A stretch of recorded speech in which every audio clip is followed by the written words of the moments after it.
you did it all the time like you're supposed to do, everything else would be unnecessary or less important? I'm asking you. Lead generation. Right, so, and I just had this conversation with one of our big teams, and he's like, you know, as we move on, we do this and that, and it's like, your job is still lead generation. If you don't lead generate, everything else is irrelevant, and that's what happens in your cycle. You start to get busy, you have a couple of transactions, and you're like, well, I have to do this, and I have to do that, and I have to be on my contracts, I have to be on my details, I have to make sure my postcards are going out, I have to put my Facebook social media posts up. Oh, so when's the last time you did lead gen? Oh. Okay, so how's your pipeline? Because what if that deal falls apart? Like, people get busy doing the things instead of staying focused on the one thing. You just keep doing that one thing every day, and you will have a huge business. Huge business. So think for yourself and take a minute and define simplicity to you and your business and your life, and how can you make that something that you do all the time? Because that is a challenge. I face it every day when we come in. One of the things they say is email. Email is the robber of life. The 80-20 rule, like, the 20% of things you do are the most important, and the 80% is the rest of it, right? So again, it's lead gen. It'll be lead gen all day in our conversations today. Because without it, what are we doing here, right? So you can do it yourself, you can pay someone to do it, you can buy it, you can do whatever you want to do. The most authentic way to do it, and how the most successful agents do it, is just doing it themselves. Or getting to a point where you can pay someone else to do it themselves, but not buying it from an outside source. That's not a predictable business. So the 20%, they say like email, like I know I wake up in the morning and I'm like, what do? What is the first thing you do when you wake up in the morning? You grab your phone. You open your phone, you see your alerts, you look at your email, you look at your social media, you look at whatever. And here's the thing, I don't really respond to the emails right away because I'm not even sure I'm thinking clearly, but I've seen them all and now they're all a mess in my head. And now instead of having like your miracle morning time, you are like all convoluted about like, oh, I have to write back to Wade, I have to write back to Summer, I have to like answer this other thing, and then you're like, wait, what time is it? What time is my first thing today? And so what you're doing, the big aha was, when you go right to email in your day, in your schedule, because what should your morning be? After you're showered and you're spiritually appropriate and you've worked out and whatever you're gonna do and you've stretched and you've done your things, what should the first work thing you do be? Plan. After you've planned. Do Lead gen. So, right, like your first thing of your day should make your calls. Call whoever you're calling, get your contacts in. Instead, you open that email and you're like, oh my gosh, my escrow's on fire, I gotta help these people. Oh, it's important, it's very urgent, if I don't do it now, it's not gonna get done. What you do is take your 20% and put it aside, and when you go to those emails and answer those things first, you're answering everyone else's 20% and putting yours to the side. Does that make sense? So, and I was like, oh my gosh, that's so impactful. So you guys are all super important to me, right? If I wake up in the morning and look at your emails before I do the things that I need to do, is that better for my day? No. And that's a real mind shift, because I feel like, especially the mom in me is like, well, I have to answer them. I have to get back to everybody right away. Like, they're waiting on these answers, and I know it's super important to you. However, if I let my 20% go, is that better for the market center? No. So simplifying could be something as simple as like, I don't look at email until noon. I don't do anything else until I've made this number of phone calls a day, or this number of contacts. I definitely use my transaction coordinator for everything going on, so paperwork doesn't get me down. Which I don't know anybody, I mean, TCs here are like the biggest blessing. That is like not majorly big on the East Coast, by the way. TCs, it's like people are doing all their own paperwork. Talk about a time suck. And then, you know, to define it simply, and then to say, like, what are the other things that you could cut without hurting the goals from the beginning of the section? So your goals and your big wheel are important. What could you take out of your life? Like, for some people, my aunt had a sit down with me one day. We had a huge lawn in our house in New Jersey. Huge. Not huge like farm. Huge like, you know, 75 by 125 lot, okay? But really deep backyard. And it was all grass, like little tiny patio, big huge lawn. And I don't like to do yard work. I like to like play with plants if I feel like it, right? So we were talking about hiring a landscaper landscaper again, and I was like, I don't know, I kind of think we should just buy a lawnmower. Like, is it a waste of money? Because going back to the financial section, like planning, growing, investing, doing those things, you start to question where you spend your money. And sometimes the question is good, and sometimes the question is, yeah, you should spend that money. And she said to me, how much money do you make an hour? And I was like, I don't get paid hourly. And she was like, how many hours a year do you work? Figure out how much money you make an hour. And I was like, okay, that's a novel idea, first of all. And second of all, she was like, how long does it take you to do your lawn the way you'd like it to be done? And I was like, probably 2 hours, honestly, like mowing, edging, weed whacking, all that stuff. And she's like, great, how much do they charge you to do your lawn? You tell me, is it worth it? It wasn't even a matter of is it worth it or not, it was math. Like, she broke it down to like, here's how much you make an hour, here's what's gonna take you, is your time more valuable, yes or no? And I was like, yeah, really more valuable. And it makes you realize you're making a smart decision. So, what can you simplify?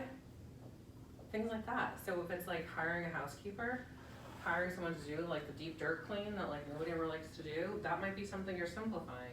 Where now you don't have to worry about like, did I clean the bathrooms this month? I'm not sure. Like, you know, that kind of stuff. Those are things that are okay, and people feel like, well, is that an appropriate use of funds? Maybe. Does it help you simplify your life? Do you make more money than you're gonna pay someone to do it? Is it a great resource for you?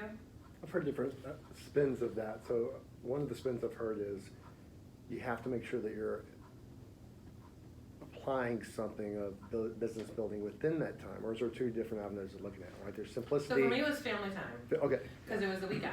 So it was like on a Saturday morning, and listen, in New Jersey, when you're doing the lawn, it's like either hot, humid, buggy, like it's not like, there's no, and honestly, it's so gross, right? So you're like, oh, it's hot, I don't wanna do it this day, like whatever.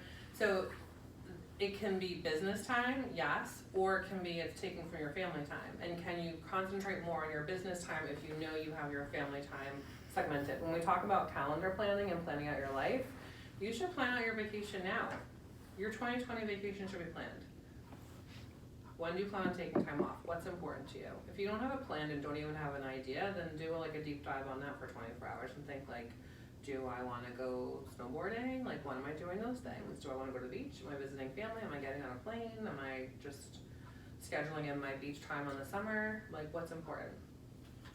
So it could be, like, so that's really, the leverage is more in the business when you're talking about, like, I'm going to hire an ISA to make my phone calls for me because that's more important. Like, one of our agents just said to me, I found out that Zillow had a zip code available locally, and it's $2,200 a month for the zip code. And I was like, okay. He said, do you think I should do that? And I said,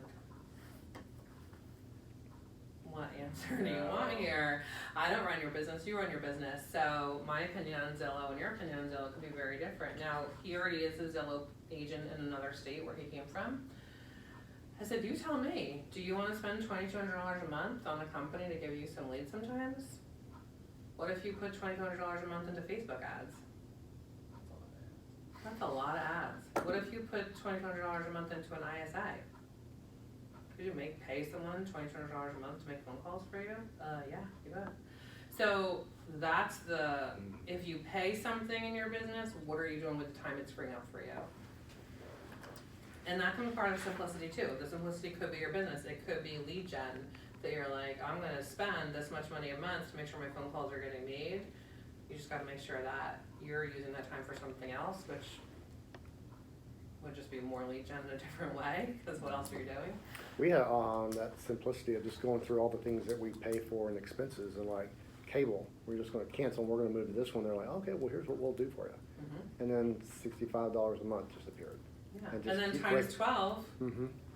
like that actually turns into something. Mm-hmm. And so doing it, and this is all relatable to your personal life. So it's fun to learn it for your business life, and then it's fun to take it outside into your personal life. And this, my sister was like, wait, you moved and got cable?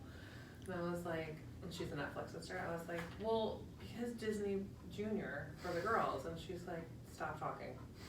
Like, there's no, are you kidding?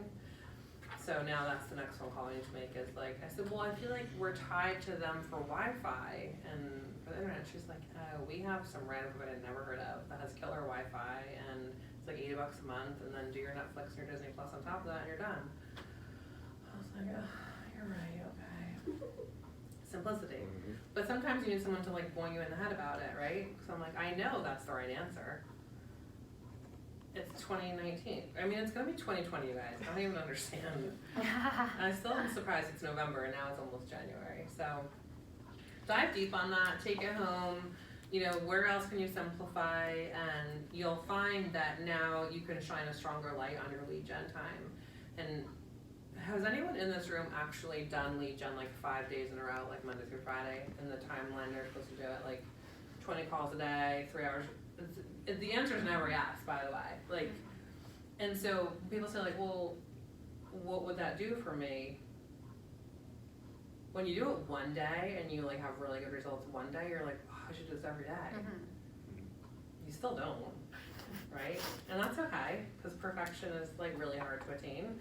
But what if you did it most days? How big would your pipeline be? Really big. All right, let's keep going. And the big red blurb on the bottom, until my one thing is done, everything else is a distraction. Again, it's a mindset. That's 100% true. Until my one thing is done, everything else is a distraction. Distraction from your focus in your life and your business, and a distraction, that's a nice way of saying, like nonsense and BS, really. Like you want to get busy doing your like just sold flyer because that's awesome and feels good and makes us feel proud of ourselves. But the reality is like, what's your next sold, right?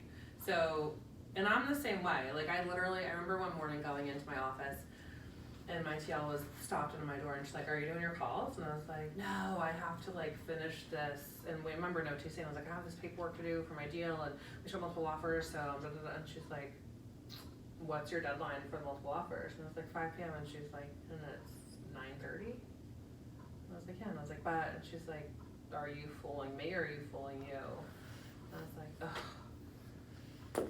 Everyone does it. Like, I'm not saying like, I never do it. Everyone does it, okay? Because it's much more fun to deal with your multiple offers for your seller and be super excited about I'm so good at my job than to be like, hey, what's up?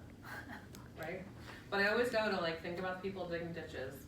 Do you think they'd rather call people for a few hours in the morning? Right. Or that guy who's like the teacher who said, you make half my salary in 2 transactions. All right, so truths about complexity. Complexity will show up with growth and it must be addressed to ensure you continue to grow. So what does that mean? Well, just being prepared for it. It is gonna show up. Let's go make it show up and then be prepared when it does show up. And when complexity shows up with growth, what does that mean? As you grow, things are easier, things are harder. Things are harder. And he drilled this yesterday, and like, you guys know, my kids are little, and like, some days they love it here, and some days they're like, I miss my friends, I miss my school, I miss hallways. Like, what? I think it's awesome to be outside all the time. So, growth is hard. Change is hard. If it wasn't, everyone would do it all the time. Everyone would be in a constant state of growth and trying to be their ultimate selves because that's easier. It's not easier. Complacency is the easiest thing you could do. Sit in your box and never do anything. I used to do Mike Ferry trainings and he used to say, go climb in a box and wait. And the first time I said it, I was like, wait, what? He's like, yeah, go climb in a box that should be about 6 feet long, lay there and wait. Like, what else are you doing? If you're gonna be so complacent in your life, what is the purpose? And now, there's 2 sides to that. I know a lot of people who really thrive in complacency. They don't, their mind is this big, they don't ever wanna get out of like this little small town vibe. That's okay. None of you guys are sitting in the room have that thought process. You don't go into real estate as a complacent person, just by the way. So, as you grow, you have new challenges, you have new stumbles, you have new issues that arise, and the answer isn't stop growing. The answer is know that it's coming and deal with it, right? So complexity adds costs and reduces execution. As you grow and things get more complicated, you might have additional costs arise from things. You might be less when things rise, it stops you from doing this. When there's always this, right? Life is this. There's the yin yang, the balance scales. Like, you don't just keep growing and like nothing else happens over here. If you think that's happening, then something's gonna blow up at some point in time. So you have to just know, when you strive for greatness, chaos is guaranteed to show up. Guaranteed to show up, right? Like, and I can use myself and like personal life examples all day long with this stuff. Like, we live in an amazing neighborhood in one of the most sought after towns in the entire country, and I work for the best company in the world, and like my kids are spoiled rotten, right? Some days do they just like lose their minds and they're like, I miss my old dance school, like what is this? Yeah, and other days are they're like, we have the best life ever. Yeah, like the chaos of life shows up. So that's your personal life, and just know that that's going to be in your personal life as well. And then also, by the way, you still have to show up in your business, right? And so there's this balance also. When you're trying to be great, things won't get messy. It's okay. Nothing changes through conformity, right? Focusing on your 20% helps reduce complexity and brings clarity. It seems like the craziest idea when you first dig into it. Like, identify your morning routine. I don't care what it is. I don't care if you walk the dog, do your yoga, like do a crazy run, do some sort of stretch, movement, life, physicality should happen in the morning. Some sort of drinking water should happen in the morning. And then some people really like sit down and have like 10 to 20 minutes of personal reflection and growth, like reading, listening to a podcast. I press play on my podcast while I'm getting ready in the morning. I do think that's multitasking. I don't know, but you know, and if you guys haven't listened to Gary Keller's Think Like a CEO podcast, please go press play immediately when you leave here driving to where we were driving. That was my morning, and that's the chapter I listened to, and he says that you can do two things like that because one of them, like getting ready, you've done so many times that it's not pulling from the same place in your brain, so that's why it's technically okay to multitask. So sometimes you are multitasking, because like I don't even think about putting makeup on, I've done it a million times. And like my podcasts range from Think Like a CEO to like Rachel Hollis, you know, girl leader stuff to everything, right? Sometimes it's like health and, you know, food based, it's everything. And that's what it should be, because what's your wheel? Your wheel has everything. All the areas of your life need help and growth, right? So focusing on your 20% and then being willing to commit to yourself. Once you've identified your 20%, then be willing to commit to yourself and say, I'm going to protect this time as if it was a listing appointment. If you had a listing appointment today at 10:45, would you be sitting in here right now? No, the answer is no, by the way. Let me be clear about that. Treat your prospecting time, your lead gen, your business growth, call it something else. For some people it's the name, like, oh, I hate lead gen. Do you like growing your business? Call it business growing time. Call it talking to people time. Call it I'm not digging ditches time. I don't care what you call it. But protect that 20%, that will allow you to grow. And then let's talk about how exciting it is when you see the growth. It also, when you do that, it brings clarity because you know, like until I do this one thing, nothing else matters. Gary says you have to travel through complexity to get to simple. What does that mean? It's just like when you start here, use the phrase that you're standing in front of a fire hose, so you have to figure out what's necessary and weed out things that aren't, because you get hit with all these buy leads here and use this system and we have this that does this, and like everybody has their own thing. The movement mortgage app and the title app and the other title. So you have to figure out like what's bare bones necessary. Yeah. That's exactly it. You start at basic, and then you go through complex, and then you realize what's important and get to simple. And when you get to simple, it doesn't make any sense in your brain because how we've been raised. When you get to simple is when you grow. The training I went to yesterday, they talked about command and teaching the technology, and they said command should really be taught in 20 modules now. 20. And then he went through what they should be. now imagine me sitting there and he's like, and by the way, you should be teaching it every month from A to Z in your market center. He's like, okay, team leaders, are you still with me? So that started out really basic. It was like contacts. There's nothing else I could do. It was just gonna be your CRM for a little while until I got it up and running. Now, it does everything. So we've gotta go through the muck of like complexity and then get to simple. And simple will still seem complex when you look at it on the calendar, but each one is broken down into a simple thing, right? And that's where we're gonna find the growth.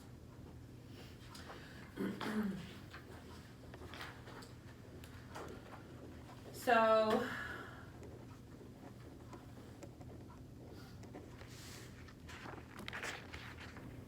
I love the simplicity premium one, right? So people will pay 6% more for simple, and 70% will be more likely to recommend you when you can present a process simply. What does that mean? I want you to package it up and make it easy for them. Why do they hire a real estate agent? Couldn't they do it by themselves? Yeah, they do it every day. I buy and sell homes by themselves every single day. They don't need us. But what does working with a good agent do for them? Frees up your time. Makes their life easier. Right? Keeps it simple. This transaction that I just had closing on the East Coast was like the most nightmarish thing in the entire world, and a lot of you have heard about it already, and I'm sorry, but it's a really great learning experience. And the sellers were for sale by owner, and my buyers weren't for buy by owner, because they're smart. And so going through the end, it was just like the lawyer, and the East Coast use lawyer still, so there's no escrow. It's just lawyer, title, agent, that's it. So the lawyer that the sellers were using was their divorce lawyer. Talk about complex. Every once in a while I feel like it's coming, but it's just, okay. So they had no agent, they had no real estate attorney, and they had no real, like, they had nothing real estate. They're like, we got this, $800,000 house, we're good, we can sell this on our own. So at the end, my people were like losing their minds. They're like, why won't they just schedule the closing? Like, no one would schedule the closing, no one would schedule, like, no one commit to final dates, and this is, they rushed to do a 30-day closing for them to like make it all awesome. I was like, you guys, and they're like, this, the husband was like, oh my gosh. I had to, the one day Sky was like, who were you just talking to? And I was like, oh, did you hear me? She's like, yeah. So that was my client on the East Coast. I was like, Jeremy, stop being ridiculous. You're not, he goes, I kind of hope they mess things up now and we'll just walk away. And I was like, you're gonna walk away from your dream house you were so excited to buy? That's not happening. So stop being ridiculous and just understand that like they don't have any, he goes, they're acting so unprofessional. I was like, of course they are. They are not professionals. They literally have no professionals in their court. No one is there advocating to tell them anything. They're like, well, oh, we got it all together. I was like, yeah, you do. You're welcome, by the way. You put it all together, and you know what you're doing. And they said, like, your team, everyone you recommend has been so awesome. That is keeping it simple for them. Their lender, simple. Their attorney, simple. Me, simple. My person who's on the ground there doing all the actual work that I just get to pay for, simple. That phone call was worth a lot of money, though. So when you bring them simplicity, and then this like shines this huge light, like these people are idiots, and I'm like, you're not wrong, but they also, how would they be operating without agents and people representing them? I said, when we get to close your side, and now we're handling both sides, you're gonna see it's a totally different experience. That simplicity, and they've been like, you're right, every time like, you're right, you're right. When they're telling you like, you're right, thank you, it means you're keeping it simple for them. Keep it simple, stupid, like, that's why they're paying you. They will pay more and tell all their friends to use you because you've made everything simple and painless and awesome for them, right? And this wasn't even painless. They had a lot of pain. It did close, by the way. That's it. It's like, that's the premium that happens. And then culturally, team members are 30% more likely to stay in their job when it is simple. People want to know how to do their job and how to be successful. He was just saying this when we came in here. He was saying that like there's a person, like when you tell people what to do and what to expect and how to do it, we've been raised that way, right? Like kids thrive with structure. We're like, oh, I let my sister, oh my gosh, I let them do whatever I want. I'm like, you're creating chaos for them. They don't understand whatever they want. They're not 27, they're 5. Like, they need structure. Guess what? You guys are all like my kids. Like, if I'm just like, yeah, go, good luck. That doesn't happen. When you come in, you need to go be with a coach. You need to go do this. Here's this. You need to go attend these classes. You need to learn the steps to do the things, because that's how you will be successful at your job. If I just was like, hey, thanks for joining, good luck, you'd be like, what? You wouldn't even still be here. Simplicity allows us to respect each other's time. Use your calendar, like, it's really important. And then, you know, like, I love that some of the offices have the signs up, like, you know, doing my one thing, leave me alone, is what it should say. When you know, like, until noon I can't be bothered, fine, then until noon you can't be bothered. Well, Sarah, if that's the case, then why do you make classes at 10 o'clock in the morning? I don't know, maybe I won't do that anymore. Like, I do struggle with that sometimes, like, I shouldn't have classes before 12 because I'm telling agents to go prospect all day. Now, some people say I wanna have the one day a week where I do it in the evening, or I wanna do it all on Monday. That's fine, I don't really care, just do your stuff you need to do, right? Like, how many calls do you need to make? And then the fourth benefit, simplicity marches toward meaning. It's not about doing more, but about doing what is meaningful. Ask yourself, what am I doing right now that I could get rid of if necessary? Toxic people and taxing obligations. That's like a Dr. Seuss book for adults. That's it. So we were talking about, like, you might have people in your life who aren't encouraging you to be your best self, or like, why are you doing that? Or like this guy who's become like one of the best teachers in KW and an amazing agent and runs a great team in Northern California. His wife was like, why do you think you should do that? You're not gonna get any good at that. That's not gonna work. Just keep being a teacher. He's glad he didn't do that, right? But it happens. And people, by the way, those people, it's important to say, because sometimes it's like your spouse or your mom or something, or your best friend, like, they're not meaning to harm, they think they're helping. They think they're protecting you and helping you, so you have to understand that their words, like, they don't mean to be nails on a chalkboard, make you want to punch them in the face. When I first started in real estate, my mom was like, you're getting really successful really quickly, and just so you know, I was like in my early 20s. She's like, you might have some friends who start to like not like you anymore. And I was like, what? And she's like, you've had a lot of friends for a lot of years, and you've been the same person to them for a long time. And you've done different experiences and changed a little bit, but as you now start to have this success, which also is making you travel a lot and do new things and meet new people, sometimes people will resent you and try to pull you back from that.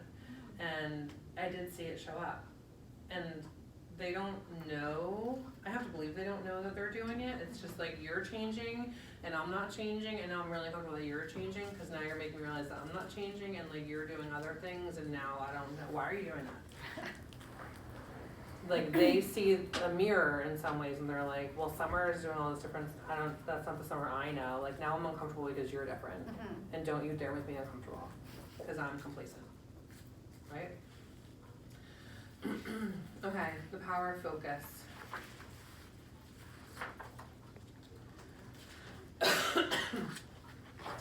It doesn't sound like it makes sense that simple isn't easy, right?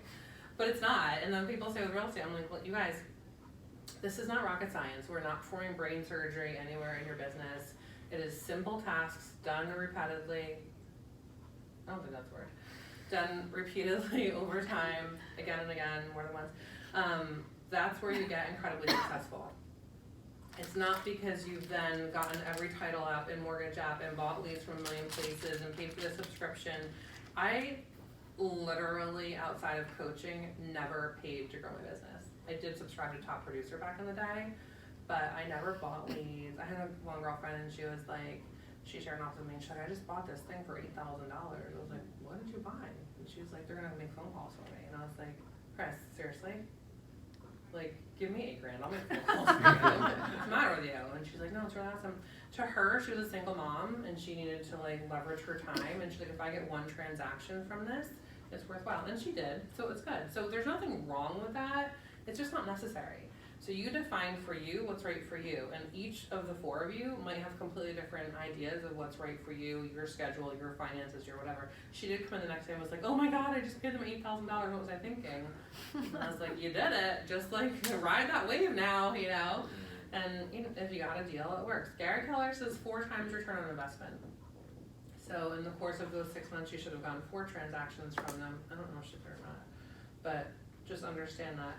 Simple requires a practice focus. Simple requires like a guard, like a knight guarding your calendar. Right? Like when we went to business planning clinic, my one thing was time blocking. I've never been good at time blocking. I've always like thought about it. I really was like, that's really not for me. Right? So I can do just- it. I mean, why do I need to do that? Like, I get all my stuff done, who cares, right? And then I was sitting there and I was like, that's my one thing, like, shine the light on yourself. What's your one thing that you're not doing? If you did it, life would be easier. Time blocking. So that day, she's like, all right, well, what are you gonna do about it? I was like, I already did it. Like, while I was standing there, I shared my calendar with Sky and Monica and Rachel, and was like, you guys, here's my calendar, and I time blocked all my time when I have time for this or this. Put it, when you wanna put something on my calendar, put it in my calendar, one of these blocks. I blocked it out from now until eternity, from Monday through Friday for these chunks of time. And then now I know during those times, that's where this stuff gets scheduled, that's where this stuff gets scheduled. I still have to fill in like, I don't know, planning, there's still stuff missing, but it's a work in progress. And to look at your calendar and see chunks of time that's blocked for something is really, it does